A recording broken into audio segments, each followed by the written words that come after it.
Welcome back. Today I want to talk with you about the most important physical component in our practice, and that is abdominal breathing. Everything that we do, from say a side step to a hook punch to a front fall to learning to feel and manipulate the life force energy, up to the highest and deepest levels of seated meditation. All of these things share this foundation, abdominal breathing. So our entire practice is a study of the breath. The mind and the breath are inseparable. The state of one directly reflects the state of the other. When one is excited, angry, upset, scattered, stressed, triggered, breathing tends to become faster, shallow from the chest. When one is calm, centered, peaceful, focused, present, breathing tends to become slower and deeper from the abdominal region. So in order to exercise direct control over the mind, the thoughts, and the resulting emotions, we start out by taking control over the breath. So, let's practice some abdominal breathing. Go ahead and place your hands down here. We're going to inhale through the nose, causing the belly to expand like a balloon. We're going to exhale from the nose or mouth, and the belly flattens.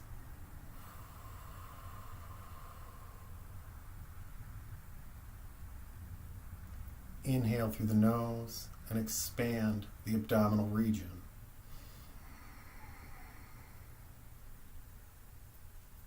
Exhale and it flattens.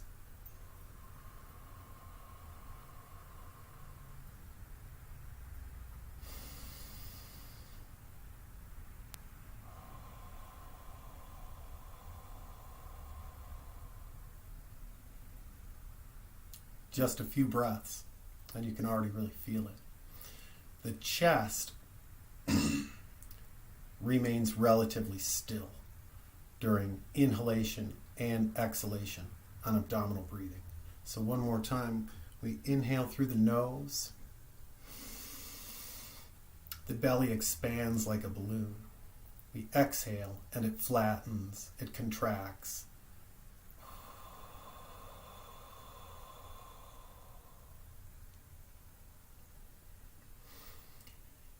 Abdominal breathing delivers 3 times more oxygen to the mind and body than does chest breathing.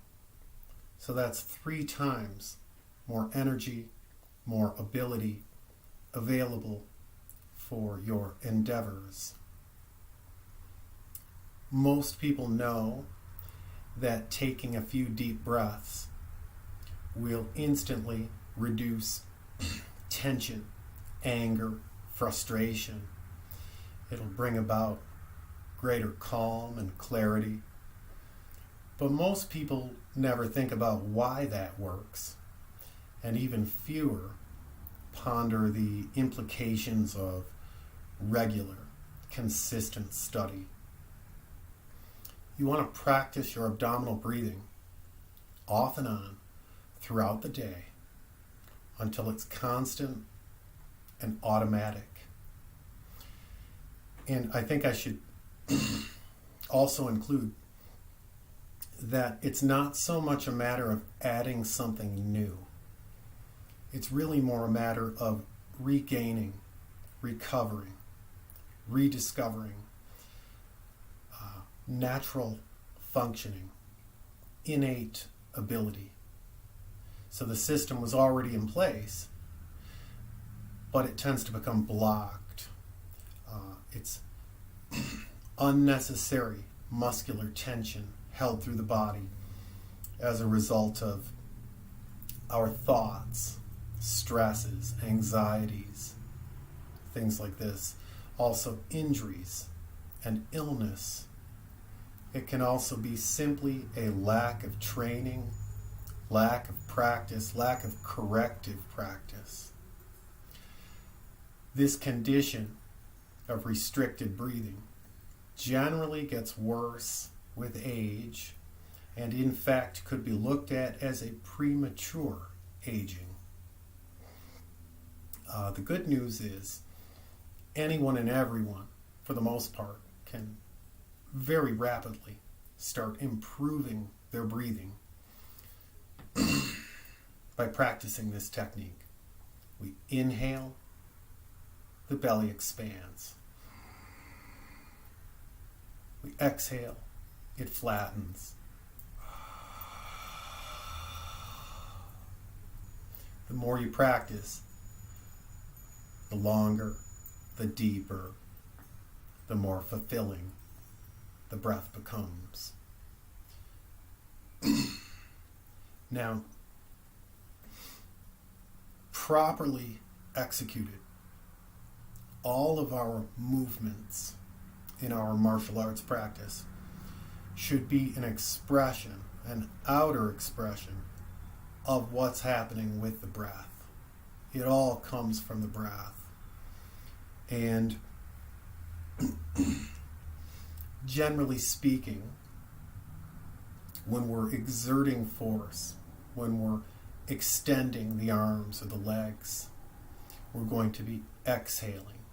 This could be more of a short, explosive exhalation, say on a hook punch at the moment of impact.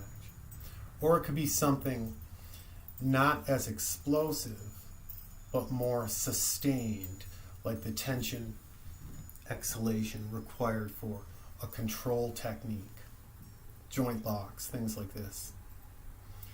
A simple way of understanding it is if we had somebody here throwing a hook punch. In its simplest expression, one technique, you'll find that regularity very quickly. They're going to exhale on the hook punch. However, as we add additional techniques to create combinations, which is 2 or more techniques put together, all the way up to doing something like a form, which might have 20, 30, 40 techniques in a row. That's where we get into dividing the breath. On a single strike, say that hook punch for instance, a maximum power hook punch would have full rotation, full inhalation, full exhalation on the strike. But when I add additional techniques, I may inhale and then spread that exhalation over 2, 3, 4, 5 successive techniques in a combination. None of those techniques will be as powerful as that single maximum power strike and breath, but they're still powerful enough and make the combinations much more faster. There is a limit to how many techniques, how many focuses can be spread on one exhalation. But that's a place for everyone to discover. So when we get into combinations and strings of techniques, how one divides the breath when they inhale in between, it's very individual. It's unique to everyone. And it's this place where technique is elevated into art and the doer awakens as the observer, as the witness. Doesn't happen all the time, of course, but when it does, it's an amazing feeling. Now, all of these methods, these fall under the umbrella of moving meditation. And when we move into seated meditation, again, abdominal breathing is the foundation, but instead of outward action, we're going to use that breath and still the body. And the life force energy will recede from the limbs back into the torso. And in this stillness from the torso, that accumulating energy will gather into the spine.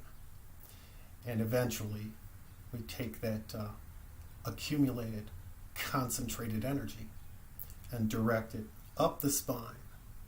And rather than back down the spine, it goes through the brain, bathing that brain in life force energy, opening that brain to higher centers of awareness.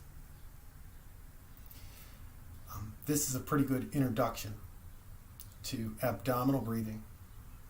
Everything in our practice flows through this gate.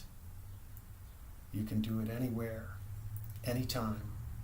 The more you practice, the better you'll get with it, the more natural it will become, the deeper, the longer the breaths.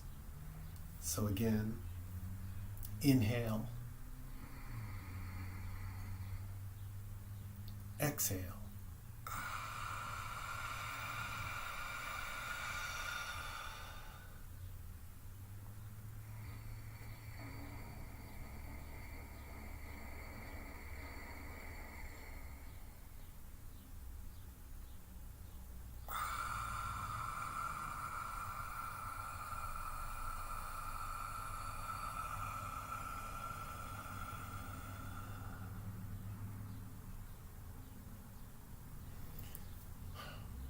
After all these years, I'm just grateful to still be in this practice, living it, loving it, learning it, sharing it. I look forward to seeing more of your videos. Love yourself. I'll see you next time.